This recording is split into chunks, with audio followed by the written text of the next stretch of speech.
This is another tale from the Green Horse. It begins at the Rolling Hills United Methodist Church in Palos Verdes, where my dog Eddie P had invited me and my brother Milkbone to Sabor, which was a huge gathering of Seventh-day Adventists from the former Yugoslavia. It's there that I met members of the San Pedro Pirates and Redondo Beach Wharfrat basketball clubs. Afterwards, we went to Robert E. Ryan Park off Hawthorne Boulevard for a picnic. For someone from LA, this place was like paradise. I hadn't been to Rancho Palos Verdes much since my parents took me to Marineland when I was a kid. Being there at Robert E. Ryan Park felt very foreign to me. There was no gangs, no graffiti. It was just full of happy families.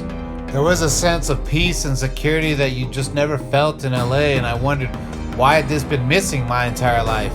It was the summer between my sophomore and junior years of high school, so I really didn't understand the economics of everything. Watching the locals from Palos Verdes interact with one another, I did feel a tinge of jealousy because they could fully embrace a state of joy and happiness that I could never because of where I lived.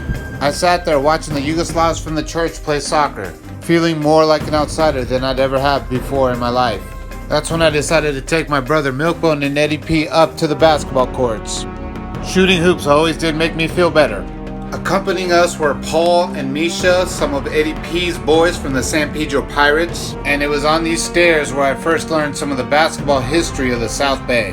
Paul recanted the tales of how the San Pedro Pirates and Redondo Beach Wharfrats lost their territories to the South Bay Sharks, a vicious basketball club from Palos Verdes that was determined to take over all the beaches in Los Angeles.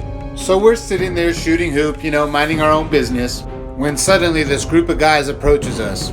Speaking in surfer lingo, the leader of the group introduced himself as Jay Sharkey and said that dog crap like us didn't belong in his park. He told us that only members of the South Bay Sharks could play on those courts, and that we were to leave. Already feeling much the outsider there at Robert E. Ryan Park, having this rich kid come up to me and telling me I couldn't be there just made me really angry.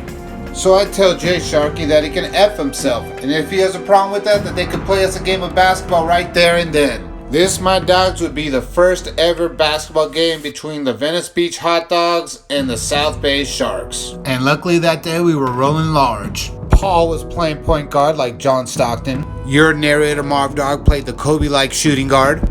And with the triple towers of Eddie P, Milkbone, and Misha, we easily dominated the South Bay Sharks, teaching them that this dog had some bite.